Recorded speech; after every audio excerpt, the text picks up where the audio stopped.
किसी ने सही कहा है कि अगर आप में करने की इच्छा हो ना तो दुनिया की कोई भी प्रॉब्लम आपको रोक नहीं सकती है। इस चीज़ को सही साबित किया है श्रीकांत बोला ने। आंध्र प्रदेश का रहने वाला एक विजुअली इम्पेयर्ड जिसने इतना कुछ अचीव कर लिया जो कि एक नॉर्मल इंसान के लिए अचीव करना मुश्किल होता है। इसी बंदे के ऊपर एक मूवी आ रही है श्रीकांत, जिसमें एक्टर राजकुमार राव ने बहुत अच्छी एक्टिंग करी है। मीन्स आपको जब आप श्रीकांत बोला को रियलिटी में देखोगे और राजकुमार राव की एक्टिंग देखोगे आपको बिल्कुल अलग नहीं लगेगा। इस बंदे की स्टोरी बहुत से लोगों को इंस्पायर कर सकती है कि कैसे अगर आप में कोई प्रॉब्लम भी है तो अगर आप उस प्रॉब्लम से फाइट करते हो तो आप कुछ भी अचीव कर सकते हो।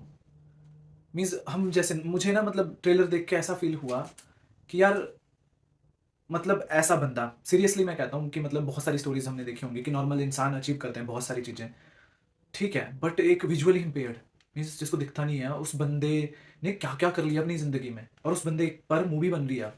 अगर मैं आपको ट्रेलर के बारे में बताऊं, ट्रेलर बहुत अच्छा था, उसमें कुछ कुछ हिंट्स दिए हैं। बाकी जब मैंने ट्रेलर देखा तो मेरे को एक इच्छा हुई कि मैं इस बंदे के बारे में पढ़ता हूँ कि ये बंदे की क्या स्टोरी है इन रियलिटी।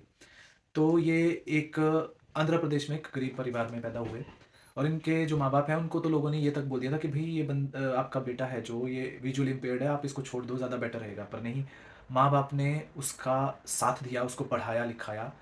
स्कूल में भी बच्चे इसको परेशान करते थे, पढ़ने नहीं देते थे, बट बंदे ने क्या किया कि फोकस किया अपना पढ़ाई पे। आज समझ में आता है कि नहीं, पढ़ाई को भी आप अपनी इतनी बड़ी ताकत बना सकते हो कि आप दुनिया से लड़ सकते हो। ये बंदा पढ़ा, 10th पास की, फिर इसको करना क्या था कि मुझे +2 करनी है, वो भी मीन्स आफ्टर 10th मुझे साइंस में पढ़ना है। बट उस टाइम 10th के बाद साइंस में पढ़ ही नहीं सकते थे विजुअली इम्पेयर्ड लोग, क्योंकि साइंस में प्रैक्टिकल्स करने पड़ते हैं। तो प्रैक्टिकल्स करने के लिए आंखों का होना जरूरी होता है और इंडियन उसमें था ही नहीं ये चीज़। ये बंदा अपनी टीचर की सपोर्ट से पहला इंडियन बना जिसने साइंस सब्जेक्ट में एडमिशन भी ली और साइंस से पढ़ा, विजुअली इम्पेयर्ड पहला बंदा बना। और ऐसा नहीं है कि वही रुक गई बात, उसके बाद इसको कॉलेज और यूनिवर्सिटी जाना था तो बहुत सारे कॉलेज यूनिवर्सिटी में गया, इसने ट्राई भी किया, 4 यूनिवर्सिटी में इसका हो गया यूएसए में। और इसमें उसने इसको चूज करने के लिए बोला गया तो इसने चूज किया एमआईटी को। एमआईटी चूज करा और ये यूएसए का पहला इंटरनेशनल ब्लाइंड पर्सन बना जिसको वहां पे पढ़ने के लिए बुलाया गया। तो आप देख रहे हो कि हम जैसे नॉर्मल लोग भी ये चीज़ें नहीं कर पाते और ये बंदा आंखों से इम्पेयर्ड होने के बाद भी ये चीज़ें कर रहा था। और इसने पढ़ा, वहां पे अच्छे से पढ़ाई करी। उस पढ़ाई के बाद अगर ये चाहता इजीली वहां पे यूएसए में रह सकता था, सारी फैसिलिटीज थी, सब कुछ ऐसा था, पर नहीं, इसको लगा कि मुझे वापस अपने घर जाना है, इंडिया जाना है।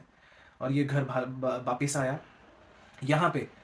इसने सोचा कि मैं ऐसा कुछ करूंगा कि जो मेरे जैसे लोग हैं, आपने देखा ही होगा कि हम इनको बेचारा बोलते हैं, बट इसने क्या किया कि इस बात को गलत प्रूव कर दिया कि हम मैं बेचारा नहीं हूं, मैं कोशिश करके कुछ कर सकता हूँ। और इसने करके दिखाया। आप सोच ही नहीं सकते, इसने एक यहाँ पे अपनी एक इंडस्ट्री शुरू करी और उस इंडस्ट्री में इसने जो ना पढ़े लिखे नहीं हो, ठीक है, जिनको कोई स्किल ना आता हो या फिर कोई फिजिकली प्रॉपरली ना हो, उनको जॉब्स प्रोवाइड कराई और एंटरप्रेन्योर बना। और इसने जो स्टार्टअप शुरू किया उसका नाम है बोलेंट इंडस्ट्रीज। इसके उसमें स्टार्टअप में अब्दुल कलाम जी ने भी इन्वेस्ट किया था और रतन टाटा जी ने भी इन्वेस्ट किया है।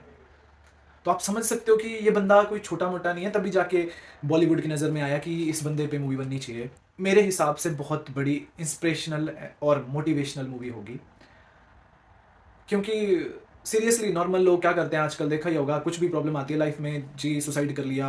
और मतलब ज़िंदगी में प्रॉब्लम्स आने के बाद आप प्रॉब्लम्स की वजह से मरना डिसाइड कर लिया। बट इस आदमी ने ये प्रूव कर दिया कि अगर प्रॉब्लम्स भी हो ज़िंदगी में तो आप उनको सही से टैकल करो और सही से लड़ना सीख जाओ तो आप इजीली चीज़ें कर सकते हो, और उसने करके दिखाया।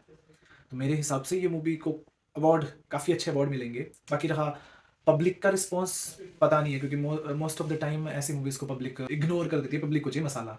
बट हाँ, इसका सेंस ऑफ ह्यूमर अच्छा है, कुछ कॉमेडी लाइक डायलॉग्स भी हैं मूवी में। मैं होप करूंगा कि बहुत सारी बकवास मूवीज़ को भी गवर्नमेंट टैक्स फ्री करती है, और मैं विश करता हूँ कि इस मूवी को टैक्स फ्री करे गवर्नमेंट, तो ज़्यादा अच्छा रहेगा। बहुत सारे लोगों को इंस्पिरेशन मिलेगी, मोटिवेशन मिलेगी। मेरे हिसाब से तो अगर मैं बात कहूँ कि मैं कितने मार्क्स देना चाहूँगा इस मूवी को, तो आई थिंक IMDb रेटिंग 9 के अबव ही रहेगी मेरे हिसाब से, बाकी पता नहीं, देखो। थैंक यू वेरी मच, इस मूवी को देखने जरूर जाइएगा। या आपको इंस्पिरेशन भी मिलेगी, मोटिवेशन भी मिलेगी।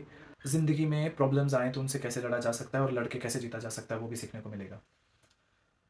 तो आई होप कि बहुत सारे लोग जो इस दुनिया में उम्मीद हार बैठते हैं, जब ये लोग ऐसी मूवी को देखेंगे तो उनको भी अच्छा लगेगा और शायद वो भी कुछ करने की कोशिश करेंगे। मैं तो इंस्पायर हो गया ट्रेलर देख के ही।